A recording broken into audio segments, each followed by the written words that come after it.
بسم اللہ الرحمن الرحیم۔ ناظرین، جب قیامت کا وقت بالکل قریب آ جائے گا تو اللہ تعالیٰ حضرت اسرافیل علیہ السلام کو سور پھونکنے کا حکم دیں گے۔ تو حضرت اسرافیل علیہ السلام اللہ تبارک و تعالیٰ کے حکم کے مطابق سور پھونکیں گے اور آہستہ آہستہ دنیا تباہ برباد ہونا شروع ہو جائے گی، اور روئے زمین پر بسنے والی ہر مخلوق، انسان، جنات، چرند پرند، الغرض کوئی بھی چیز ایسی باقی نہ ہوگی جو زندہ ہو۔ اس وقت سب کا نام و نشان مٹ جائے گا اور سب کچھ تباہ و برباد ہو جائے گا۔ دلکش اور خوبصورت نظر آنے والی اس زمین پر ہر طرف چٹیل میدان اور ویرانی ہی ویرانی ہو جائے گی۔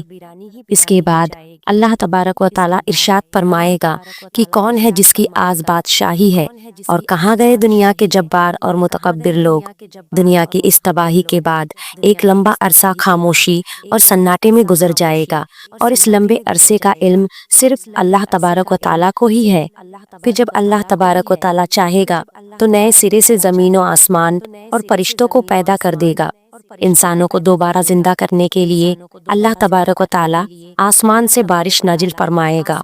جس کے نتیجے میں ہر انسان کی ریڑھ کی ہڈی سے پورا انسانی ڈھانچہ تیار ہو جائے گا، اور اس ڈھانچے پر اللہ تبارک و تعالیٰ کے حکم سے گوشت پوشت چڑھ جائے گا۔ اس طرح جب تمام انسان دوبارہ زندہ ہو جائیں گے تو اللہ تبارک و تعالیٰ حضرت اسرافیل علیہ السلام کو دوبارہ سور پھونکنے کا حکم دیں گے۔ اس وقت تمام انسان ننگے پاؤں، ننگے بدن اور بے ختنہ اٹھ کھڑے ہوں گے، جس طرح ماں کے پیٹ سے پیدا ہوئے تھے، اور اس دن اللہ تبارک و تعالیٰ کا یہ فرمان پورا ہوگا، جس طرح کی اللہ تبارک و تعالیٰ قرآن پاک میں ارشاد فرماتا ہے، اور تم لوگ پردہ پردہ ہمارے پاس حاضر ہو گئے، جس طرح ہم نے تمہیں پہلی مرتبہ پیدا کیا تھا۔ ناظرین، سب سے پہلے اللہ تعالیٰ کے پیارے نبی حضرت محمد مصطفیٰ صلی اللہ علیہ وسلم اپنی قبر انور سے باہر تشریف لائیں گے۔ اس کے بعد حضرت عیسیٰ علیہ السلام اور دیگر انبیاء اکرام اپنی قبر انور سے باہر تشریف لائیں گے، اور اس کے بعد شہداء اکرام اور اللہ تبارک و تعالیٰ کے نیک بندے اور اہل ایمان اٹھیں گے۔ اس دن کافر، مشرک اور منافق لوگ اپنے اپنے اعمال کے مطابق اپنی قبروں سے زندہ اٹھیں گے۔ کوئی اندھا ہوگا تو کوئی بہرا ہوگا تو کوئی لنگڑا ہوگا، اور کسی کو چیٹی کی شکل میں اٹھایا جائے گا، اور کوئی شخص اپنے اعمال کے مطابق سر کے بل اٹھے گا۔ اس دن کافر اس غیر متوقع زندگی کے مناظر دیکھ کر شدید خوف اور غم کے اندر مبتلا ہو جائیں گے، اور ان کی آنکھیں اس خوفناک منظر کو دیکھنے کے بعد پتھرا جائے گی، اور ان کافروں کے دل کانپ رہے ہوں گے اور کلیجے منہ کو آ رہے ہوں گے۔ اس دن اتنا دہشت ناک عالم ہوگا کہ کوئی غمگسار اور مددگار نہ ہوگا، اور اس دن نہ ہی کوئی ایک دوسرے کو پوچھنے والا ہوگا، اور اہل ایمان بھی اپنے اعمال کے مطابق اپنی قبروں سے اٹھیں گے، اور اس دن شہداء کرام اپنے بہتے ہوئے تازہ خون کے ساتھ اٹھائے جائیں گے، اور جو شخص جس حالت میں فوت ہوگا وہ اسی حالت میں اپنی قبر سے اٹھے گا، یعنی جو گناہ کرتا ہوا مر گیا وہ اسی گناہ کی حالت میں اٹھے گا، اور جو شراب پیتا ہوا مرا وہ اسی طرح شراب پیتا ہوا اٹھے گا، اور جو زنا کرتا ہوا مرا اسی طرح زنا کی حالت میں اٹھے گا۔ ناظرین، اس طرح جب تمام مخلوق زندہ ہو جائے گی اور اپنی قبروں سے باہر نکل آئے گی، پھر اس کے بعد قبروں سے اٹھتے ہی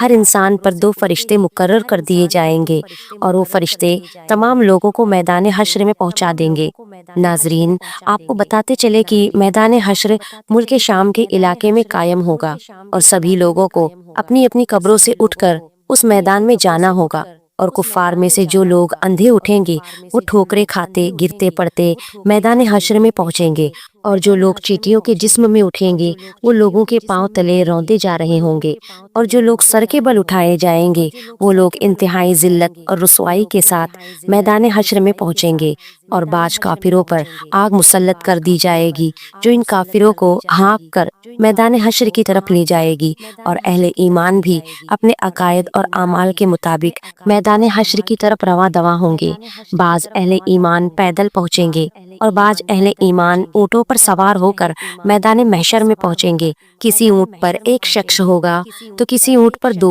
حتیٰ کہ کسی اونٹ پر 10 آدمی بھی سوار ہوں گے۔ اس دن اللہ تبارک و تعالیٰ کی ساری مخلوق اس خوفناک عالم میں چپ چاپ ایک ہی منزل کی طرف رواں دواں ہوں گی، اور وہ منزل مقام محشر ہوگا۔ اور اس دن کسی کا اونچا سانس لینے کی ضرورت تک نہ ہوگی۔ اس دن ہر آدمی کو یہ احساس ہوگا کہ آج حساب کا دن ہے، اور آج اپنی زندگی میں کیے گئے تمام کرتوتوں کا پھل ملنے والا ہے۔ اس طرح جب تمام مخلوق میدان محشر میں پہنچ جائے گی تو اس وقت اللہ تعالیٰ کی طرف سے یہ اعلان کیا جائے گا کہ اے مجرموں، آج کے دن الگ الگ ہو جاؤ۔ اس وقت تمام لوگ الگ الگ گروہوں کے اندر تقسیم ہو جائیں گے، اور کافر اور مشرک لوگ اپنی زندگی میں جس جس چیز کی پوجا کیا کرتے تھے اور جس کو اپنا خدا مانتے تھے وہ اسی گروہ میں شامل ہو جائیں گے، اور دوسری طرف ایمان والوں کو ان کے اعمال کے مطابق الگ الگ گروہوں میں تقسیم کر دیا جائے گا۔ نیک لوگ نیک لوگوں کے ساتھ ہو جائیں گے۔ ناظرین، میدان حشر میں تمام لوگ ننگے پاؤں اور ننگے بدن ہوں گے۔ اس دن سورج 1 میل کے فاصلے پر آگ برسا رہا ہوگا، اور زمین تپش کی وجہ سے دہک رہی ہوگی، اور جسم سورج کی آگ میں جل رہا ہوگا، اور زمین اتنی گرم ہو جائے گی کہ زمین پر پاؤں نہ رکھا جا رہا ہوگا، اور دور دور تک کہیں سایہ نظر نہیں آ رہا ہوگا،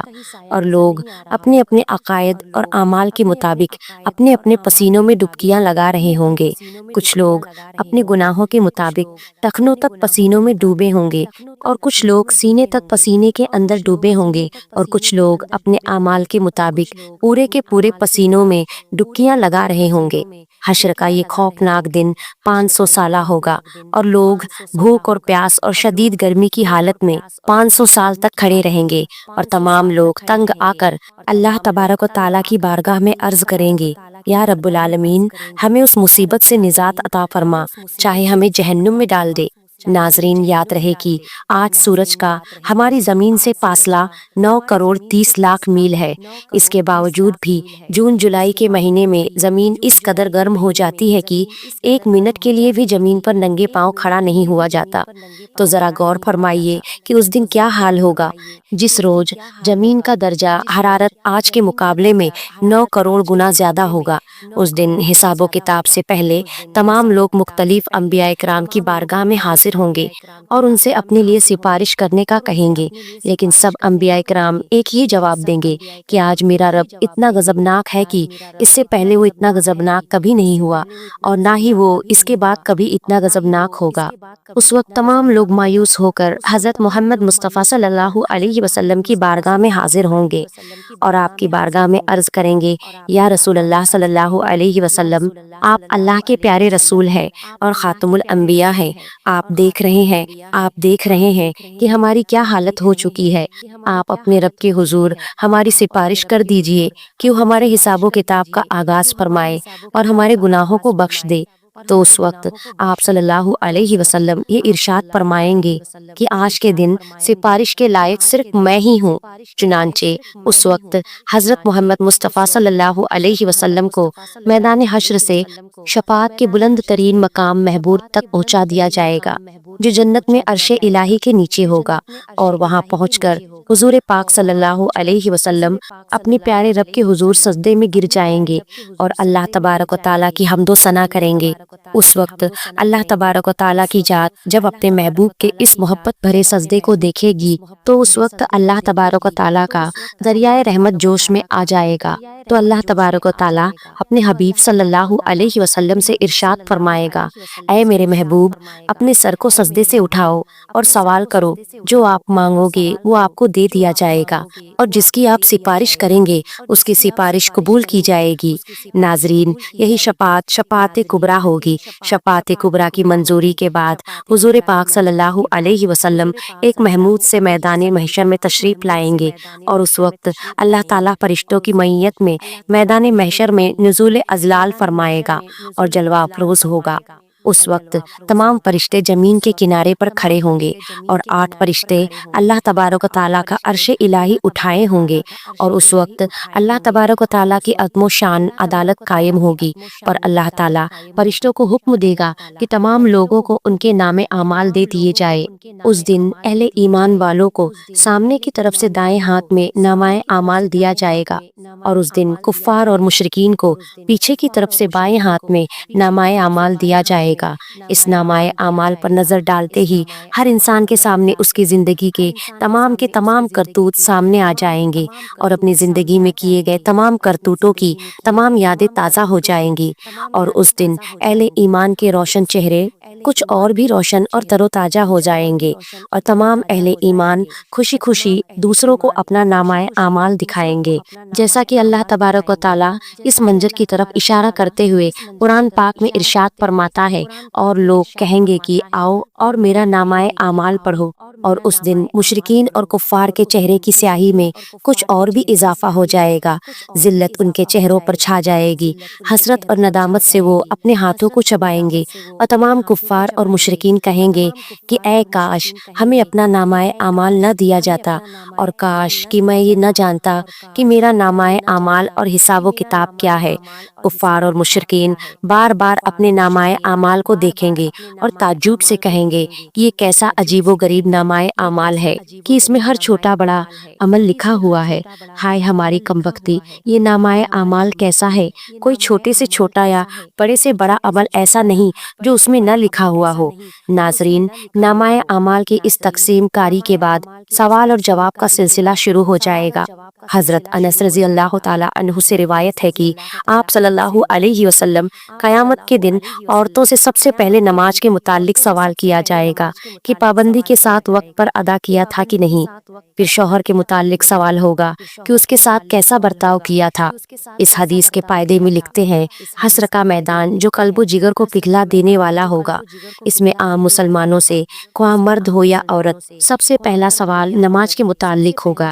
قیامت کے دن جو جان کو پگھلا دینے والا ہوگا، اس دن سب سے پہلا حساب نماز کا ہوگا۔ حضرت انس رضی اللہ تعالیٰ عنہ سے مروی ہے کہ آپ صلی اللہ علیہ وسلم نے فرمایا، قیامت میں سب سے پہلے نماز کا حساب ہوگا، اگر یہ صحیح نکلا تو دوسرے اعمال بھی صحیح نکلیں گے، اگر اس میں گڑبڑ ہوئی تو دوسرے اعمال میں بھی گڑبڑ ہی ہوگی۔ عورتیں نماز میں بھی کوتاہیاں کرتی ہے، نئی عمر کی جوان عورتیں اکثر نماز چھوڑ دیتی ہے، کچھ تو بہانہ بناتی ہے کہ کپڑے بچوں کے پیشاب سے ناپاک ہے۔ افسوس کہ یہ سب بہانے قیامت میں نہیں چلیں گے، جب سزا ملے گی تب پتہ چل جائے گا۔ اس لیے عورتوں کو چاہیے کہ نماز کی پابندی کرے،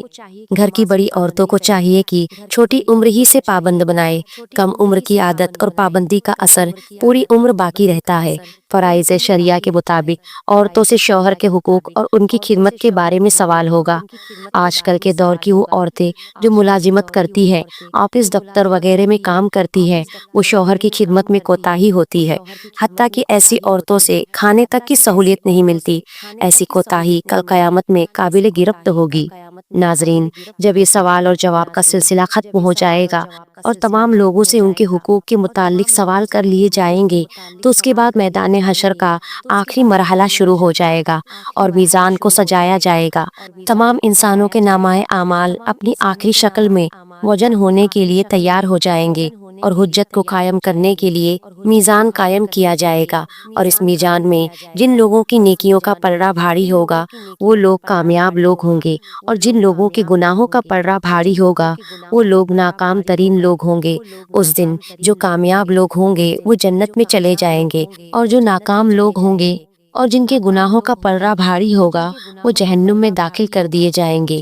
اس دن نبی کریم صلی اللہ علیہ وسلم کی شفاعت خاص ان امتیوں کے لیے ہوگی جو حضور پاک صلی اللہ علیہ وسلم کی امت کے گنہگار لوگ ہوں گے۔ اس دن حضور پاک صلی اللہ علیہ وسلم اپنی گنہگار امت کی شفاعت فرمائیں گے۔ اللہ تعالیٰ اپنے پیارے حبیب حضرت محمد مصطفیٰ صلی اللہ علیہ وسلم کی شفاعت قبول فرمائے گا، اور حضور پاک صلی اللہ علیہ وسلم اپنی گنہگار امت کو اپنے ساتھ لے کر جنت میں تشریف لے جائیں گے۔ اللہ تعالیٰ سے دعا ہے کہ اللہ تعالیٰ اپنے پیارے حبیب حضرت محمد مصطفیٰ صلی اللہ علیہ وسلم کے بتائے ہوئے راستے پر چلنے کی توفیق عطا فرمائے۔ اور ان کی محبت کے اندر جینا مرنا نصیب فرمائے، آمین۔ ناظرین، کمنٹ میں اللہ تعالیٰ کے 99 ناموں میں سے ایک نام ضرور ٹائپ کرے۔ محترم ناظرین، امید ہے کہ آپ کو ہماری یہ ویڈیو پسند آئی ہوگی۔ ایسی اور اسلامی واقعات اور معلومات حاصل کرنے کے لیے ہمارے چینل کو ضرور سبسکرائب کرے اور دل اجازت دے تو ویڈیو کو دوسروں تک لازمی پہنچائے۔